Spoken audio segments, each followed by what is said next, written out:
Hello नमस्कार, तुम्हा सर्वांचं माझ्या चॅनलमध्ये खूप खूप मनापासून स्वागत. पहिल्यांदा तर ना व्लॉग हा खूप दिवसांनी येतोय, त्याबद्दल क्षमस्व. सर्वांना सॉरी. कारण काही दिवस काही कारणास्तव व्हिडिओ नाही आले. पण आता इथून पुढे रेग्युलर राहतील. तर आज आहे सोमवार आणि माझं पशुपतीनाथचं व्रत चालू होतं आणि आज 5वा सोमवार आहे. 5व्या सोमवारी हे व्रतचं हे जे उपवास आहेत, व्रत आहे, त्याचं उद्यापन करतात. तर मी आता मंदिरात चालली आहे. मग त्यासाठी मी काय काय सामग्री घेतली, काय काय घेतलेलं आहे ते तुम्हाला दाखवते. आधी पशुपतीनाथ व्रत जे आहे ना, त्याचं काय असतं की एक जी आपण थाळी म्हणा किंवा जे ताट आपण सकाळी सजवतो किंवा जे ताट आपण सकाळी भरतो, त्याच्यामध्ये 2 वेळचं आपण भरायचं असतं. म्हणजे सकाळी एकदा आपण मंदिरात जातो, पूजा करतो आणि पुन्हा एकदा आपल्याला संध्याकाळी जाऊन मंदिरामध्ये पूजा करायची असते. आणि ती पूजा सामग्री आपल्याला एकदाच भरायची असते, दोनदा नाही. म्हणजे सकाळीच आपल्याला ती पूजा सामग्री दोन्ही वेळची काढून घ्यायची असते ताटामध्ये आणि ते ताट घेऊन आपल्याला मंदिरात जायचं असतं. पुन्हा आपण माघारी येऊन आपण ताट घरात ठेवतो आणि तसंच ते ताट उचलून संध्याकाळी सुद्धा आपण ते ताट घेऊन मंदिरात जाऊन पूजा करून मग परत यायचं असतं. म्हणजे 2 वेळा आपल्याला मंदिरात जाणं कंपल्सरी असतं. आणि याच्याबद्दल एक वैशिष्ट्य असं आहे की ज्या मंदिरात आपण पहिल्या सोमवारी पूजा केली ना, त्याच मंदिरात 5वी सोमवारी पूजा झाली पाहिजे, असे याचे नियम आहेत. तर माझा आजचा 5वा सोमवार आहे आणि मी इथल्या आतमधल्या जे आमच्या जे मंदिर आहे तिथंच जाते. तर चला मी तुम्हाला आधी थाळी दाखवते, ताट दाखवते की ताटामध्ये काय काय घेतलेलं आहे. हे बघा, याच्यामध्ये मी फुलं घेतलेली आहेत. जेवढी पांढरी फुलं मला भेटली ती पांढरी फुलं, झेंडूची फुलं आहेत आणि गुलाबाची फुलं होती, माझ्या गुलाबाच्या फुलांना लागलेली होती. आणि हे काही बेलपत्र, हे एवढीच मिळालीत मला. आणि त्यानंतर हे याच्यामध्ये जे आहे ते पंचामृत घेतलेले, दही, दूध, तूप, साखर आणि मध याचं सगळं मिक्स करून मी याच्यामध्ये पंचामृत घेतले, वेगळे वेगळे नाही घेतलेलं. आणि याच्यामध्ये जे आहे याच्यामध्ये मूग घेतले थोडेसे, थोडेसे अख्खे तांदूळ आहेत. आणि त्यामध्येच मी यामध्ये बघा, मी इथे तांदूळ घेतलेत, हे अख्खे तांदूळ आहे, अखंड तांदूळ आहेत. त्याच्यामध्ये कमळगट्ट्याचा एक छोटासा मणी आहे. तो मी तांब्या आहे हा, या तांब्यामध्ये पाणी घेऊन त्याच्यामध्ये घालायचा आणि मग शंकरावरती व्हायचं असतं. तर याच्यामध्ये मी घेतलेले अख्खे तांदूळ आणि एक छोटासा कमळगट्ट्याचा मणी. याच्यामध्ये आहे कापूर आणि हा मी दोन्ही वेळेला आरती करण्यासाठी हा कापूर घेतला आहे. आणि सगळं जे साहित्य जे घेतलं हे दोन्ही वेळेचं काढून घेतलेलं आहे. त्यानंतर याच्यामध्ये हिरवे मूग घेतलेत, याच्यामुळे याच्यामध्ये भस्म घेतले, ही राख आहे, ही राख घेतलेली आहे. आणि याच्यामध्ये जे आहे अष्टगंध आहे, केसरयुक्त हे अष्टगंध आहे. आणि हे आहेत हे काळे तीळ आहेत. आणि यामध्ये मी 2 वाती घेतल्यात, फुलवाती आहेत, या तुपामध्ये भिजवलेल्या आहेत. एक वात मी तिथं लावणार आहे. आणि त्यानंतर मी हे कवट घेतलेलं आहे आणि फळ, आपल्याकडे जी पण फळं असतील ती फळं आपण घ्यायची. याच्यामध्ये हा मी दिवा घेतलेला आहे, याच्यामध्ये मला कापूर जाळायचा आहे. आणि आणखी एक दिवा मी पन्नीमध्ये टाकलेला आहे की एकामध्ये कापूर जाळायचा आणि एकामध्ये वात लावायची. आणि हे तर मी तुम्हाला सांगितलं पंचामृत घेतलेलं आहे. आणि इथे मी पाण्याची बॉटल भरून घेतलेली आहे. कारण एक छोटासा तांबे आहे, त्याच्यामध्ये पाणी पूर्ण आणि नेताना पाणी सांडतं, त्याच्यामुळे मी या बॉटलमध्ये पाणी भरून घेतले. आणि ज्यावेळेस मी शंकरावरती अर्पण करेन त्यावेळेस मी तांब्यामध्ये पाणी घालून मग अर्पण करेन, त्यामुळे मी बॉटल घेतलेली आहे. आणि पहिल्यांदा आपण जेव्हा अभिषेक करतो तेव्हा पाणी घालतो, नंतर पंचामृत घालतो, पुन्हा पाणी घालतो, त्यामुळे पाणी थोडंसं जास्त लागतं. त्यामुळे मी अशा पद्धतीने सगळं घेतलेलं आहे. याच्यामध्ये ही जेवढी आपण हे जे ताटामध्ये आपण जेवढी सामग्री घेतली ना, तीच सामग्री आपल्याला संध्याकाळी पुन्हा न्यायची असते. त्याच्यामुळे याच्यामध्ये परत वाढवायचं काहीच नसतं. आणि माझा हा 5वा सोमवार आहे आज, त्याच्यामुळे फक्त संध्याकाळी याच्यामध्ये जे वाढतं ते आहे 5 कणकेचे आपल्याला 6 दिवे करायचे असतात. ते कणकेचे 6 दिवे आणि प्रसाद ह्या गोष्टी वाढल्या जातात फक्त, बाकीचं याच्यामध्ये काहीही ॲड होत नाही. तर आता चला जाऊया मंदिरामध्ये. ऊन इतकं झालंय, खूप ऊन होतं आता सकाळी सकाळी.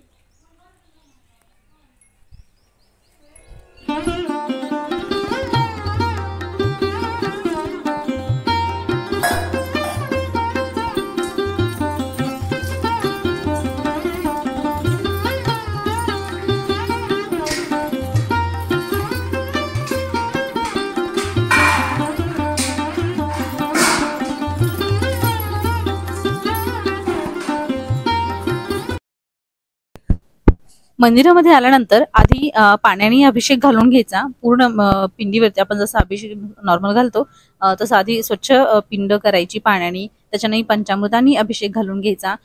पूर्ण जी पिंड आहे ती पुन्हा पाण्याने स्वच्छ करून घ्यायची. आणि मग त्यानंतर आपण पंचोपचार पूजा करून घ्यायची, बेलपत्र व्हायचे, फूल व्हायचं, आपण जी काही फळं आणली असतील ती व्हायची. त्यानंतर मग कापूर लावून आरती करायची. आणि जो आपण हार वगैरे आणला असेल, फुलं वगैरे आणले असेल ते वाहायचे. अष्टगंध, परत आपण जे मूग, तांदूळ ह्या सगळ्या ज्या वस्तू आपण नेलेल्या असतात ना, त्यातल्या अर्ध्या वस्तू व्हायच्या. म्हणजे जे काही आपण नेलेले असतात, तांदूळ अर्धे व्हायचे, मूग अर्धे व्हायचे, काळे तीळ त्यातले अर्धे व्हायचे, आणि भस्म वगैरे ज्या काही गोष्टी आपण त्याच्यामध्ये घेतल्या असतील त्या सगळ्या गोष्टी अर्ध्या अर्ध्या व्हायच्या. कारण त्याच आपल्याला परत संध्याकाळी आल्यानंतर त्या सगळ्या संध्याकाळी व्हायच्या असतात, त्याच्यामुळं आता अर्ध्या अर्ध्या वाहून घ्यायच्या असतात. तर मी इथं महादेवाची व्यवस्थित पूजा करून घेते. महादेवांना अभिषेक घालून घेते पाण्याचा, दुधाचा, आणि अशा पद्धतीने पंचोपचार पूजा करून घेते. सकाळी गर्दी खूप असते मंदिरामध्ये, आणि स्पेशली सोमवारी खरंच खूप गर्दी असते. फौजी जेवढे फौजी असतात ते येतात सकाळी मंदिरामध्ये, आणि बऱ्याच लेडीज पशुपतीनाथचं व्रत करतात, त्याच्यामुळं पण गर्दी असते. सकाळच्या आरतीला पण खूप लोक येतात, आणि जवळजवळ सकाळी 11 वाजेपर्यंत मंदिरात गर्दी असते, आणि संध्याकाळी सुद्धा प्रदोष समयामध्ये गर्दी असते. तर या ताई आहे, यांचं बाळ छोटंसं आहे तरी सुद्धा या पशुपतीनाथ व्रत करतायत, आणि यांचं बाळ बाहेर खेळते. मग त्यामधून त्याला घ्यायला जातात, परत येतात, परत पूजा करतात. म्हणजे असं त्यांचं लक्ष चालू असतं, मुलाकडे सुद्धा लक्ष असतं त्यांचं. आणि मग अशा पद्धतीने मी इथं पूजा करून घेतली, दिवा लावून घेतला, आणि कापराची आरती करून घेतली. आणि नैवेद्यासाठी मी फळं आणले होते. फळं किंवा खडीसाखर नैवेद्यासाठी चालते, ते आपण आणू शकतो. आणि संध्याकाळी मात्र आपल्याला गोड प्रसादच करून आणायचा असतो. मग तो शिऱ्याचा प्रसाद असू दे किंवा चुरम्याचा असू दे, जो काही आपण प्रसाद बनवू तो आपण आणायचा असतो, आणि मग त्याचे 3 भाग करायचे असतात. पण सकाळी खडीसाखर किंवा फळं असली तरी चालतात. तर मी इथं फळंच आणलेली होती, आणि मग तोच नैवेद्य म्हणून मी महादेवाला दाखवलेला आहे. आणि हे बघा, आमचं हे जे मंदिर आहे ही आर्मी कॅम्पमधलं मंदिर आहे, आणि खूप सुंदर मंदिर आहे. राधाकृष्ण आहेत मध्ये स्थापित केलेले आहेत. राधाकृष्ण आहे, ही सरस्वती देवीची मूर्ती आहे. मूर्त्या खूप छान आहेत, आणि हे बघा किती सुंदर ह्यांना वस्त्र वगैरे घातलेले आहेत. खरंच मंदिर मोठं आहे तसं, आणि बरंच जुनं मंदिर आहे हे. शंकराचं छोटंसं मंदिर आहे, शंकराची पिंड आहे तिथं. परत हनुमानचं पण एक मंदिर आहे, आणि पलीकडच्या साईडला साईबाबांची मूर्ती आहे. छान मोठी मूर्ती आहे साईबाबांची. आणि परत जे नवग्रह आहेत त्या नवग्रहांची मूर्ती आहे, शनिदेवाची मूर्ती आहे. परत माता लक्ष्मी, गणपती देवता, आणि सरस्वती, आणखी ह्या 3 मूर्ती. आणखी बाहेर एक छोटंसं मंदिर तिथं पण आहेत. परत जे हनुमान आहेत ते पिंपळाच्या झाडाखाली पण शेंदूर लावले हनुमान आहेत. आणि हे बघा, तुम्हाला मंदिर दाखवून झालेलं आहे, आणि पूर्ण हा व्ह्यू आहे. हा क्विक दाखवते, एकदम पटकन हा व्ह्यू दाखवते तुम्हाला, म्हणजे मंदिर किती मोठं आहे याचा अंदाज तुम्हाला येईल. आणि खरंच मंदिरात आल्यानंतर ते वातावरण जे असतं ना, हे बघा सगळे कार्पेट वगैरे घातले, मंदिर इतकं स्वच्छ असतं, इतकं सुंदर असतं, पडदे वगैरे, AC, म्हणजे सगळ्या ह्या गोष्टी इथं असतात. आणि रोज संध्याकाळी भजन होतं.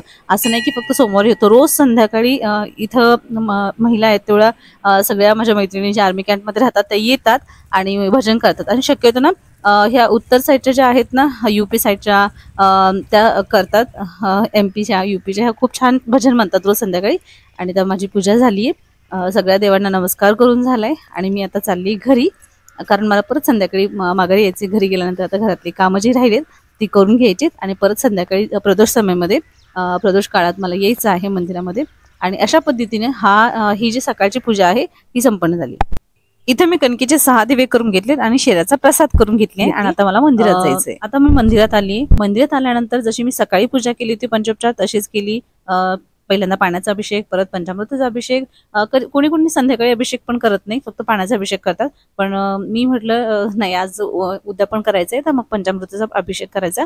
शक्यतो संध्याकाळी फक्त पाण्याचा अभिषेक करतात.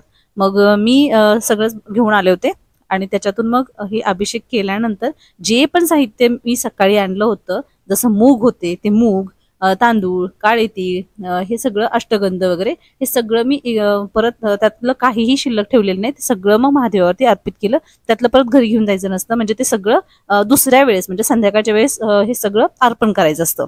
आणि मग मी पण सगळं अर्पण केलं, महादेवाची पूजा केली. आणि आता हे इथं मी ना मुगाचे 108 दाणे घेतले होते. आपण कुठलीही वस्तू 108 घेऊन महादेवाला अर्पण करायची असती. श्री शिवाय नमस्तुभ्यम असं म्हणत म्हणत प्रत्येक वेळेस एक दाणा अर्पण करायचं, म्हणायचं श्री शिवाय नमस्तुभ्यम, दुसरा दाणा अर्पण करायचा, म्हणायचं श्री शिवाय नमस्तुभ्यम. असं करत करत आपण जे तांदळाचे 108 दाणे घेतले असतील, किंवा मुगाचे घेतले असतील, किंवा बोरं घेतले असेल 108 ते, किंवा बेलपत्र 108, किंवा फुलं 108, आपल्याला जे आपल्याकडे अवेलेबल आहे त्या गोष्टीतले आपण 108 दाणे 108 वस्तू घेऊन महादेवाला अर्पण करायचे असतात। असं नाही की 108 वस्तू घेतल्या आणि पटकन आपण मुठभर महादेवाला वाहिलं, तसं नाही। एक वस्तू घ्यायची, महादेवाला अर्पण करायची आणि श्री शिवाय नमस्तुभ्यं म्हणायचं, पुन्हा दुसरी वस्तू घ्यायची, असं आपण करत करत 108 वेळा आपलं नामस्मरण करत करत त्या वस्तू अर्पण करायच्या असतात। तसं मी एका नारळावरती मी मौली बांधली आणि त्याच्यामध्ये 11 रुपये दक्षिणा ठेवलेला आहे आणि तो इथं महादेवाच्या पिंडीवर मी अर्पण करते। हे शेवटच्या सोमवारी फक्त करायचं असतं। जे फूल आहे ते फूल तोडून मी इथं 6 ठिकाणी ठेवलेलं आहे, कारण या फुलांवरती मला 6 दिवे ठेवायचे आहेत। दिवे असे खालीच ठेवायचे नसतात, दिव्याला एकतर तांदळाचं आसन देतात किंवा फुलाचं आसन देतात, म्हणून मी इथं फुलं तोडून ठेवलेत आणि त्याच्यावरती जे कणकेचे दिवे केले होते 6 ते इथं ठेवून घेते।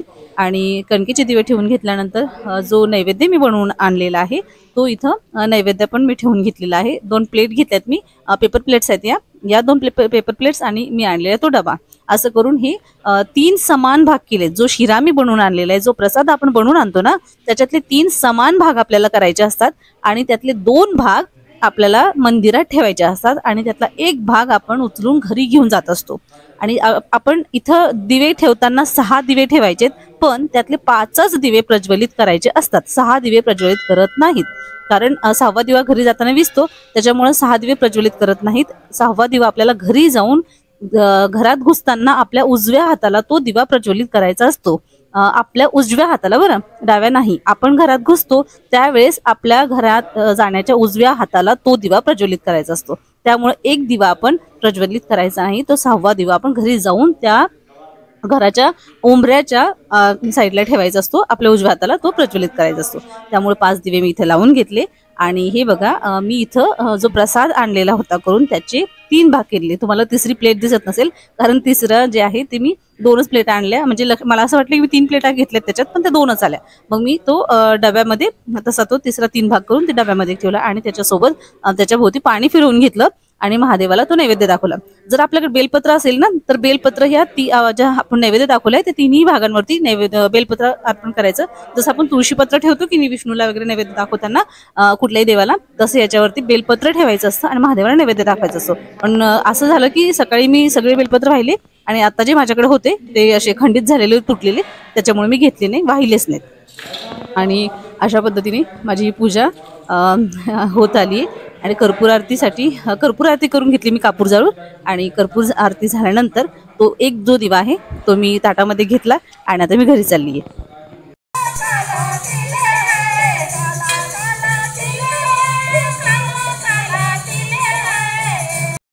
तर अशा पद्धतीने पशुपतीनाथ व्रत करायचं असतं। तर फ्रेंड्स, आजचा व्हिडिओ मी इथंच एंड करते। व्हिडिओ जर आवडला असल्यास एक लाईक नक्की करा, छान छान कमेंट करा आणि जर कोणी सबस्क्राईब केलेलं असेल तर सबस्क्राईब सुद्धा करा।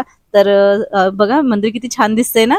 तर चला भेटूया आपण पुन्हा उद्याच्या व्हिडिओमध्ये, तोपर्यंत बाय।